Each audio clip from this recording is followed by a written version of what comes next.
부자라는 거는 돈으로부터 독립하는 거예요. 돈 걱정을 하면 안 돼요. 돈 걱정하지 않기 위해서 어떻게 해야 되느냐. 내 돈이 일하게 하는 거, 그리고 내 라이프 스타일을 바꿔야 되는 거, 과소비하지 말 것, 그 돈으로 투자할 것, 금융 공부는 해야 될 것. 어렵지 않아요. 그러면 돈으로부터 자유로울 수 있죠. 제가 봤을 때 특히 젊은 세대들이 보면은 비싼 명품을 산다든가, 비싼 외제차를 산다든가, 고급 식당을 간다든가, 또 여행을 막 무분별하게 간다든가, 그리고 사교육비가 가장 잘못된 과소비죠. 아이들을 괴롭히는데 돈을 너무 많이 쓰고 있다는 거.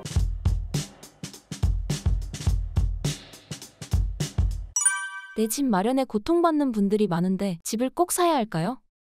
그럴 필요 없죠. 집에 대한 거는 사람들 집을 샀다고 그러는 거를 부채와 같이 사는 거를 생각을 못 해요. 내가 30년 모기지를 가지고 집을 샀잖아요. 그러면 그 집이 다 내 거가 되려면 어떻게 되죠? 30년 기다려야 되죠. 내 집이 아니에요. 근데 사람들 그 내 집이라고 착각을 하죠. 근데 이자율이 올라가면 어떻게 되죠? 굉장히 어렵죠. 만약에 집값이 떨어지면 어떻게 돼요? 내가 30년 후에 빚을 다 갚고 났더니 이 집의 가치가 형편없다 그러면 어떻게 되죠? 나는 무지하게 큰 위험을 지는 거예요. 그러니까 그게 금융기업이 필요한 거예요. 그동안은 집값이 많이 올랐으니까 역시 집이야 얘기를 하겠지만 앞으로는 어떻게 될지 몰라요. 그래서 부채를 지는 거에 대해서 굉장히 조심해야 되는 거예요. 그러면 부채를 지는 거에 조심한다 그러면 어떻게 돼요? 그럼 집값이 비싸냐 싸냐 결정해야 되겠죠. 너무 비싸다. 그럼 내가 살 이유가 없는 거예요. 근데 우리는 월세는 버리는 돈이라고 착각을 하죠. 그러니까 집을 무조건 사야 된다고 생각하죠. 그게 굉장히 잘못된 판단이에요. 특히 새로운 사회생활을 하는 초년생은 집에 대한 집착을 버려야 돼요. 집은 열심히 일하는 돈이 아니에요. 주식에 투자해야 돼요. 왜냐면 너무 큰 부채를 지게 되거든요. 집을 사게 되면. 그렇잖아요. 그러니까 월세를 사면은 그 월세만 나가지만은 집을 사게 되면 이자가 나가야 되죠. 원금도 갚아야 되죠. 그리고 이제 집값이 오를 거라고 생각을 하지만 글쎄 그렇게 될까요? 인구 구조라든가 신중해야 될 필요가 있죠. 집을 꼭 사야 된다는 고정관념에서 나와야 되죠. 대표님이 생각하시는 부자란 무엇인가요? 부자라는 거는 돈으로부터 독립하는 거예요. 돈 걱정을 하면 안 돼요. 그러니까 돈 걱정하지 않기 위해서 어떻게 해야 되느냐. 내 돈이 일하게 하는 거, 그리고 내 라이프 스타일을 바꿔야 되는 거, 과소비하지 말 것, 그 돈으로 투자할 것, 금융 공부는 해야 될 것, 실천할 것. 어렵지 않아요. 그러면 돈으로부터 자유로울 수 있죠. 제가 봤을 때 특히 젊은 세대들이 보면은 비싼 명품을 산다든가, 비싼 외제차를 산다든가, 자동차가 필요 없는데도 자동차를 갖고 있다든가, 고급 식당을 간다든가, 또 여행을 막 무분별하게 간다든가, 그리고 사교육비가 가장 잘못된 과소비죠. 아이들을 괴롭히는데 돈을 너무 많이 쓰고 있다는 거. 부자가 안 되면 너무너무 괴롭죠. 부자가 안 되면 돈의 노예가 되죠. 내가 돈이 없으면 어떻게 되죠? 남의 도움을 받아야 되죠. 그 다음에 괴롭죠. 하기 싫어도 남의 얘기를 들어야 되죠. 돈이 없으면 큰일 나죠. 그거는 심각하죠. 돈으로부터 자유롭다 그랬잖아요. 돈이 없으면 돈으로부터 자유로울 수 없죠. 돈이 나를 지배하죠. 내가 돈을 지배해야 되잖아요. 내가 돈을 지배하려면 어떻게 되죠? 돈으로부터 자유로워야 되잖아요. 그래서 돈이 많아야 되죠. 어렸을 때부터 돈의 중요성을 가르쳐야 되죠. 우리 돈이 중요하지 않다고 배우죠. 돈이 없어서 행복하다고 그러죠. 너무나 잘못된 교육이죠. 돈이 없는데 어떻게 행복해요? 불행하죠. 내가 부자가 돼야지. 내가 다 부자가 되면 그게 전반적인 사람들의 인식이 그렇게 되면 나라는 당연히 부자가 되죠. 근데 개인들이 나는 부자가 될 필요 없어 그러면 그 나라는 부자가 될 수가 없죠. 가난하게 될 수가 없죠. 부자들은 알지만 가난한 사람들은 착각하고 있는 것이 있나요? 가난한 사람들은 부자를 더 부자로 만들기 위해서 노력을 하는 걸 몰라요. 대부분 부자를 더 부자로 만들어요. 왜냐하면 과소비를 하는 건 뭐예요? 내가 예를 들어 사교육비를 비싸게 썼다.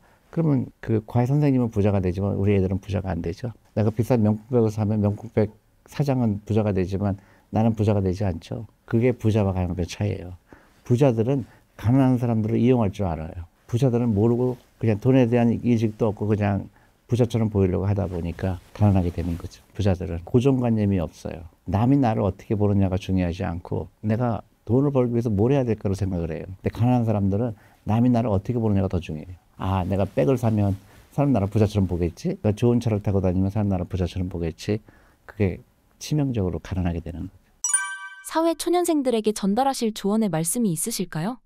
일단 돈에 대한 중요성을 깨달아야 되고요. 그리고 부자가 될 수 있다고 알아야 돼요. 시간이 많기 때문에. 시간이 부자를 만들어주는 거예요. 라이프 스타일.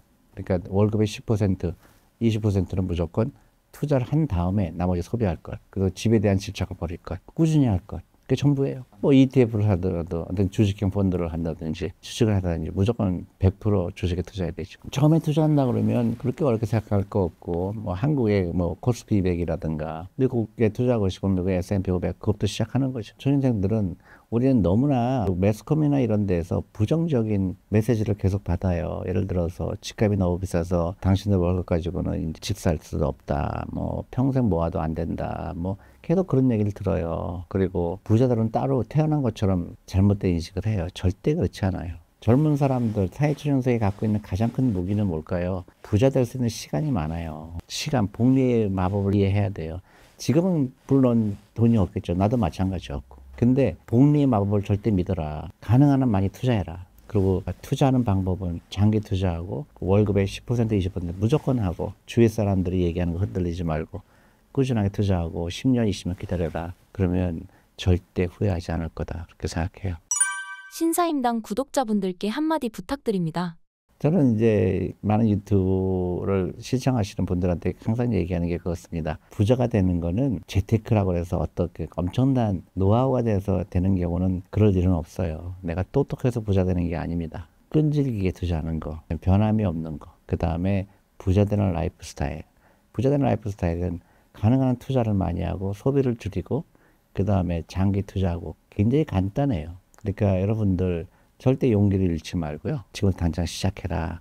만약에 하고 있지 않다 그러면 하루라도 빨리 시작해야 된다. 그 말씀 드리고 싶어요.